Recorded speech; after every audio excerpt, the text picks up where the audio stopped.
Hello students, আজকে আমি তোমাদের লাইফ সায়েন্সের প্রথম যে চ্যাপ্টারটার প্রায় আমাদের শেষই হয়ে গেছিলো। আমরা সেকেন্ড চ্যাপ্টারটা শুরু করেছিলাম। সেকেন্ড চ্যাপ্টারেরও অনেকটা পোর্শন আমাদের শেষ হয়ে গেছিলো।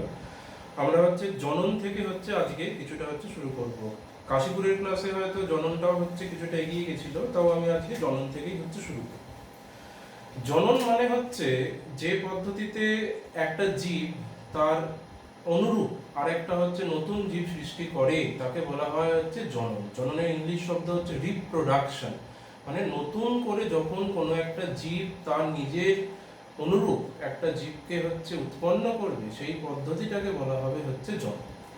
এবার এই টোটাল জননের মধ্যে তিন রকমের জনন আমাদের সমস্ত পৃথিবীর জীবদেহের মধ্যে দেখতে পাওয়া যায়। একটা অঙ্গজ জনন, একটা অযৌন জনন, আর একটা যৌন জনন।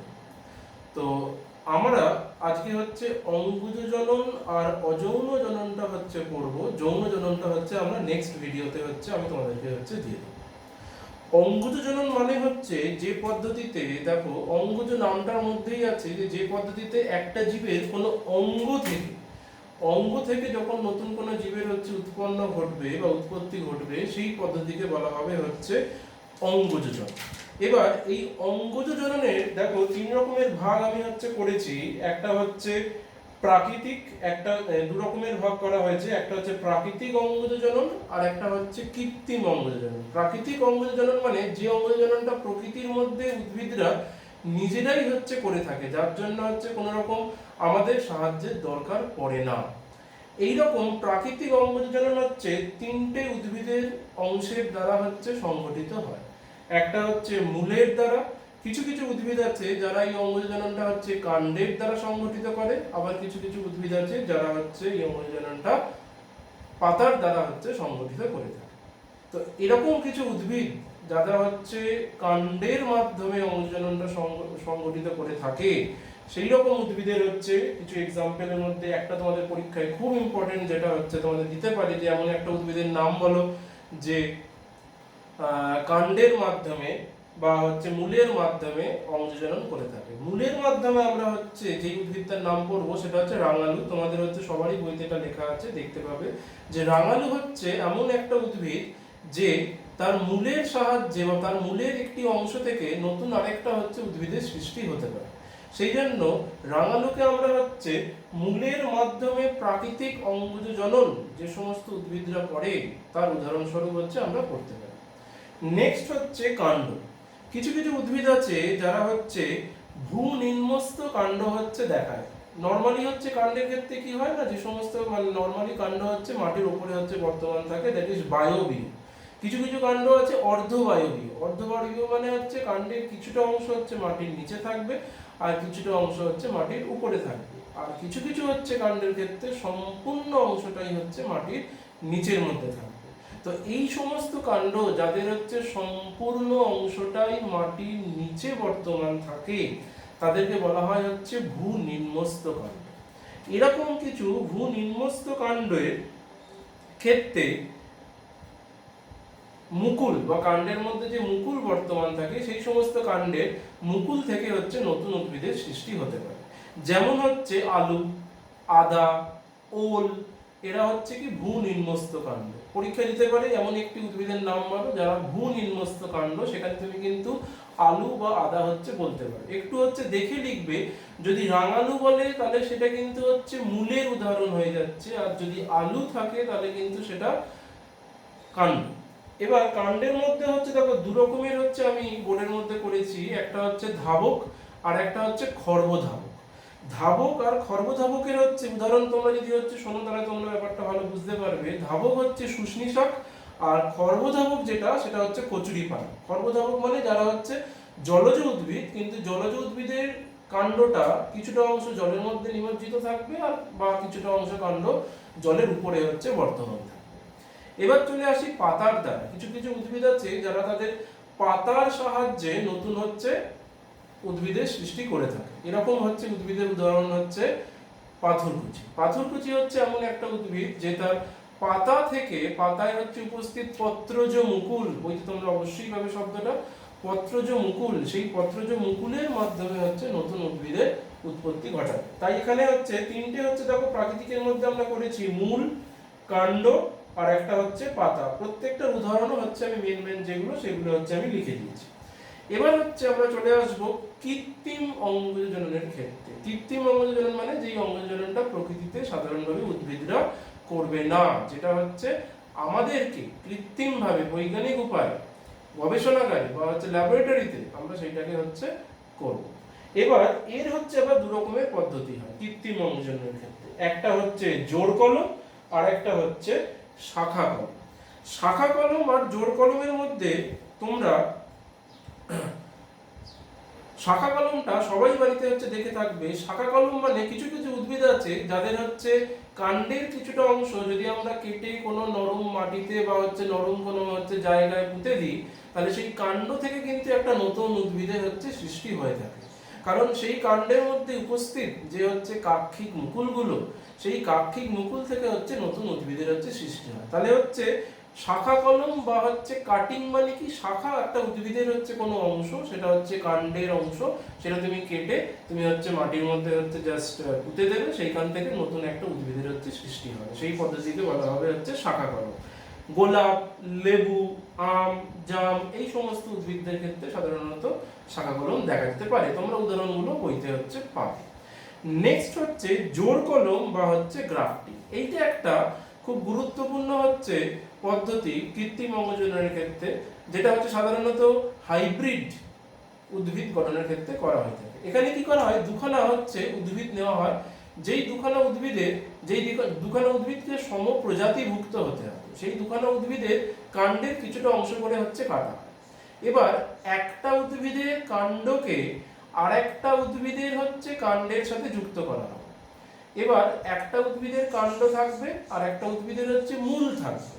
যেই উদ্ভিদটার কাণ্ড থাকছে বা যে কাণ্ডটাকে তুমি ট্রান্সফার করছো সেইটাকে বলা হবে হচ্ছে স্টক, আর যেটা হচ্ছে তোমার মূল থাকবে সেইটাকে বলা হবে হচ্ছে তোমার সিয়ন। না, আমি ভুল বললাম, যেটা হচ্ছে মূল সহ যে হচ্ছে উদ্ভিদটা বর্তমান থাকবে, মূল সহ যে উদ্ভিদটা মাটির মধ্যে হচ্ছে বর্তমান থাকবে সেটাকে বলা হবে হচ্ছে স্টক। আর যেই উদ্ভিদে তুমি কাণ্ডটা সংযুক্ত করছো, যেই কাণ্ডটা যে ট্রান্সফার করছো সেই কাণ্ডটাকে বলা হবে হচ্ছে তোমার সিয়ন। এটা পরীক্ষায় তোমাদের দেয় যে স্টক ও সিয়ন বলতে হচ্ছে কি বোঝো। স্টক মানে হচ্ছে তোমার বেস, যার উপরে গাছটা দাঁড়িয়ে আছে। তাহলে যেই গাছটার হচ্ছে মূল বর্তমান আছে সেইটাকে বলা হবে স্টক। আর সেই মূল যুক্ত উদ্ভিদটার উপরে যখন হচ্ছে আরেকটি উদ্ভিদের কাণ্ড তুমি হচ্ছে যুক্ত করছো, সেই কাণ্ডযুক্ত উদ্ভিদটাকে বলা হবে হচ্ছে সিয়ন। এটা পরীক্ষায় হচ্ছে তোমাদের দেয়। এবার এইখানে একটা শর্ট কোশ্চেন তোমাদের পরীক্ষায় দেয় যে স্টক বা সিয়ন যখন তুমি যুক্ত করবে তখন উদ্ভিদের কোন অংশের সঙ্গে যুক্ত করা হয়। এটা মনে রাখতে হবে ক্যাম্বিয়াম। ক্যাম্বিয়াম হচ্ছে একটি উদ্ভিদের কলা, যেটার সাহায্যে উদ্ভিদ হচ্ছে তার স্থিতিস্থাপকতাটা হচ্ছে পায়।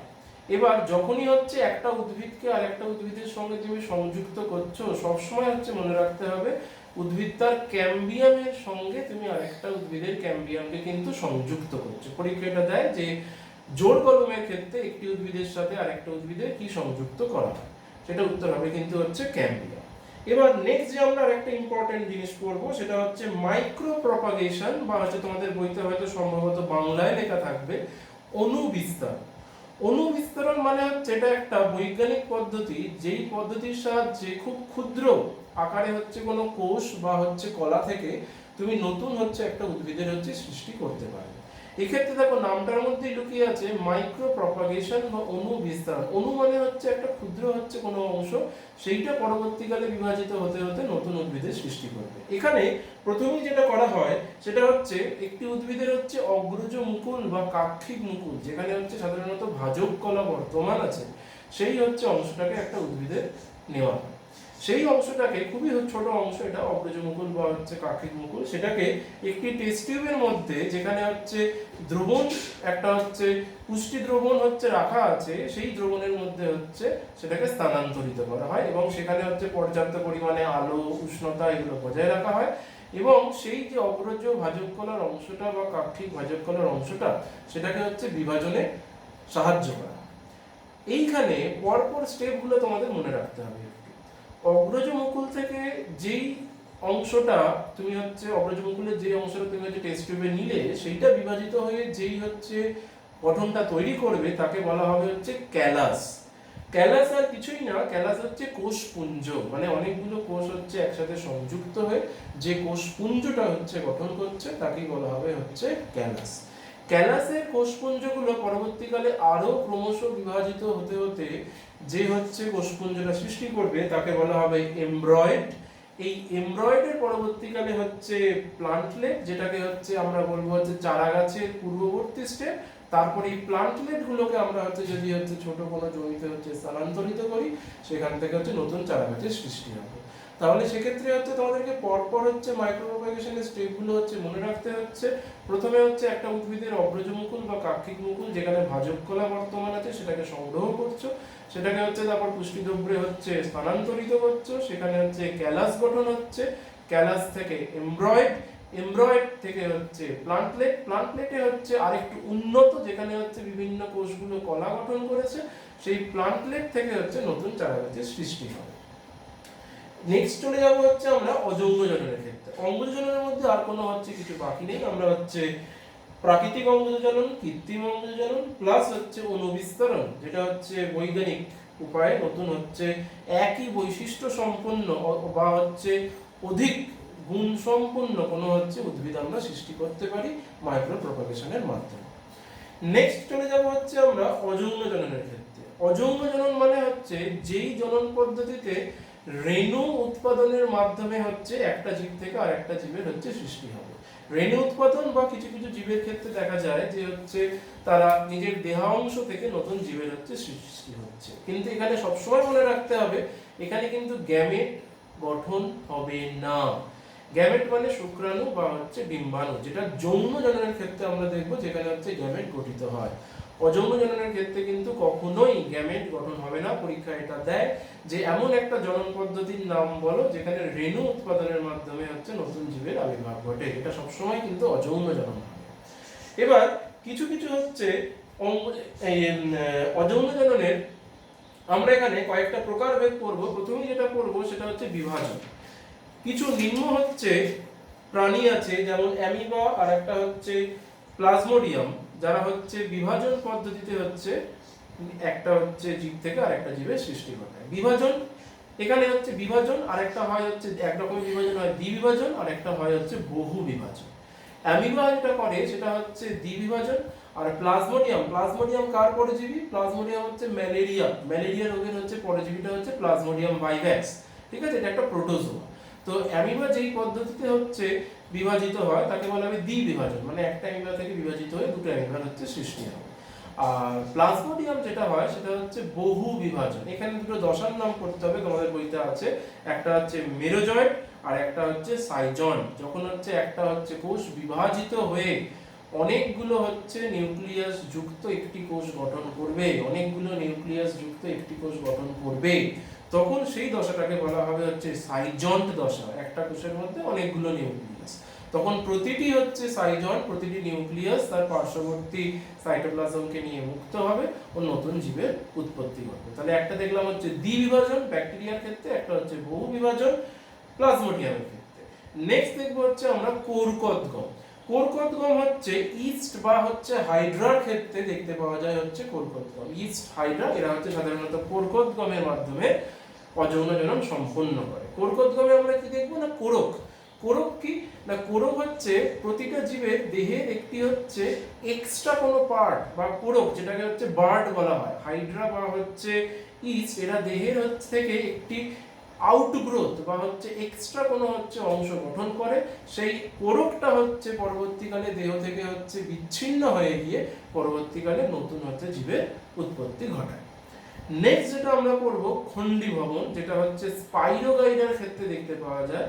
স্পাইরোগাইডা হচ্ছে সূত্রাকার এবং হচ্ছে এরা জলে বাস করে। বিভিন্ন কারণে এদের যদি দেহ হচ্ছে অনেকগুলো হচ্ছে টুকরো বা খণ্ডে বিভক্ত হয়ে যায়, তখন এই এদের অনুসূত্র দেহটি যখন অনেকগুলো খণ্ড বা হচ্ছে টুকরোতে বিভক্ত হয়ে গেল, প্রতিটি খণ্ড বা টুকরো থেকে নতুন একটি জীবের হচ্ছে উৎপত্তি ঘটে। তো এইটাকে বলা হয় হচ্ছে খণ্ডী ভবন, মানে অনেকগুলো খণ্ডে বিভক্ত হবে, প্রতিটা খণ্ড থেকে নতুন জীবের উৎপত্তি ঘটবে, সেটা হচ্ছে স্পাইরোগাইডার ক্ষেত্রে দেখতে পাওয়া যায়। নেক্সট যেটা সবচেয়ে বেশি ইম্পর্টেন্ট সেটা হচ্ছে রেণু উৎপাদন। রেণু উৎপাদন তিনটে হচ্ছে উদ্ভিদের ক্ষেত্রে দেখতে পাওয়া যাবে, একটা ছত্রাক, একটা মস, আর একটা হচ্ছে ফার্ন। আমি একটা এই ছবি হচ্ছে তোমাদের বোর্ডে এঁকেছি, তোমরা এখন হয়তো ছবিটা বুঝতে পারবে না, কিন্তু আমি যে ছবিটা তোমাদের বোর্ডে পাঠিয়েছি সেইখানে হচ্ছে ছবিটা তোমরা হচ্ছে দেখে বুঝতে পারবে। প্রতিটা হচ্ছে ছত্রাকের বা হচ্ছে এখানে আমরা হচ্ছে মিউকর নামক যেই ছত্রাকটা তার হচ্ছে আমি গঠনটা দেখিয়েছি। মিউকর নামক ছত্রাকের একটি হচ্ছে গঠন দেখতে পাওয়া যায় যাকে বলা হয় স্পোরাঞ্জিওফোর। তোমরা ছবিতে পাবে, বইতে আছে। স্পোরাঞ্জিওফোরের মধ্যে রেণু থলি বর্তমান থাকে, যার মধ্যে হচ্ছে রেণু বা যেটাকে বলা হয় হচ্ছে স্পোরাঞ্জিওস্পোর, স্পোরাঞ্জিওস্পোর বা রেণু বর্তমান থাকে। সেই রেণু থলিটি হচ্ছে বিদীর্ণ হয়ে গিয়ে রেণুর হচ্ছে মুক্তি ঘটায়। সেই রেণুগুলো হচ্ছে পরবর্তীকালে যদি অনুকূল পরিবেশের সংস্পর্শে আসে সেইখানে থেকে নতুন জীবের হচ্ছে সৃষ্টি ঘটায়। এইখানে ফার্নের ক্ষেত্রে কিন্তু একটা বিশেষ গঠন দেখতে পাওয়া যায় যেটা ফার্নের পাতার মধ্যে উপস্থিত থাকে, তোমাদের বইতেও এটা আছে। ফার্নের পাতার মধ্যে উপস্থিত হচ্ছে সোরাই, পাতার মধ্যে উপস্থিত সোরাই বলে একটা গঠন দেখতে পাওয়া যায়, যার মধ্যে হচ্ছে ফার্নের ক্ষেত্রে রেণুগুলো উপস্থিত থাকে। সেই সোরাই থেকে পরবর্তীকালে হচ্ছে নতুন ফার্নের হচ্ছে উৎপত্তি ঘটে। আর লাস্ট যেটা হচ্ছে অযোজনের মধ্যে আমরা পড়বো সেটা হচ্ছে পুনরুৎপাদন, যেটা প্ল্যানেরিয়ার ক্ষেত্রে দেখতে পাওয়া যায়। পুনরুৎপাদনটা হচ্ছে অনেকটা খণ্ডী ভবনের মতোই হচ্ছে একই রকমের, যে এদেরও দেহ হচ্ছে অনেকগুলো খণ্ডাকারে হচ্ছে বিভক্ত হয়ে যায়, শুধু এরা হচ্ছে জলজ নয়, এরা হচ্ছে কিছু কিছু ক্ষেত্রে স্থলজ হয় এবং প্রতিটা দেহের অংশ থেকে নতুন জীবের হচ্ছে সৃষ্টি, যেটা প্ল্যানেরিয়া। তাহলে তোমাদের কিন্তু এখানে প্রত্যেকটা হচ্ছে অযৌন জননের যে হচ্ছে জীবগুলো পড়লে সেগুলোর কিন্তু উদাহরণ তোমাদের মনে রাখতে হবে। পরীক্ষায় তোমাদের যেটা দেয় সেটা হচ্ছে অযৌন জনন আর যৌন জননের মধ্যে পার্থক্য দিতে পারে। অযৌন জননে আমরা দেখলাম যে রেণু উৎপাদনের মাধ্যমে হচ্ছে অযৌন জনন হবে, যৌন জনন হচ্ছে গ্যামেট উৎপাদনের মাধ্যমে। এবার যেহেতু অযৌন জননে রেণু উৎপাদন হচ্ছে কোনো রকম মিওসিসের দরকার পড়বে না, যৌন জননে হচ্ছে মিওসিসের দরকার পড়বে। অযৌন জননে যে জীবটা সৃষ্টি হবে সেই জীবটা হচ্ছে সম্পূর্ণ মাতৃদেহের অনুরূপ হবে, কিন্তু যৌন জননের ক্ষেত্রে কিন্তু হচ্ছে যেহেতু দু রকমের হচ্ছে জীব বর্তমান থাকছে, পুং প্লাস হচ্ছে স্ত্রী, তাদের মধ্যে কিন্তু বৈশিষ্ট্যের হচ্ছে মিল ঘটবে, ফলে নতুন একটু ভেরিয়েশন দেখতে তুমি হচ্ছে পাবে জীবের মধ্যে। নেক্সট যেটা তোমাদের পরীক্ষায় খুব ইম্পর্টেন্ট সেটাকে বলা হয় জনুক্রম। জনুক্রমের ইংলিশটা হচ্ছে অল্টারেশন অফ জেনারেশন, মানে দুটো জনুর মধ্যে পর্যায়ক্রমিক যে আবর্তন, সেই দুটো জনুর যে পর্যায়ক্রমিক আবর্তনকে বলা হবে হচ্ছে জনুক্রম। একটা জনুকে বলা হবে ডিপ্লয়েড জনু আর একটাকে বলা হবে হচ্ছে হ্যাপ্লয়েড জনু। হ্যাপ্লয়েড জনুটাকে বলা হয় হচ্ছে লিঙ্গধর জনু আর ডিপ্লয়েড জনুটাকে বলা হয় হচ্ছে রেণুধর জনু। ডিপ্লয়েড মানে 2n সংখ্যক ক্রোমোসোম আর হ্যাপ্লয়েড মানে হচ্ছে সিঙ্গেল সংখ্যক হচ্ছে ক্রোমোসোম। দেখো প্রথমেই হচ্ছে আমরা যেটা করব সেটা হচ্ছে রেণুধর জনু থেকে আমরা শুরু করব। যে রেণুধর জনু হচ্ছে শুরুই হচ্ছে জাইগোট থেকে, যেটা হচ্ছে 2n সংখ্যক ক্রোমোসোম বিশিষ্ট।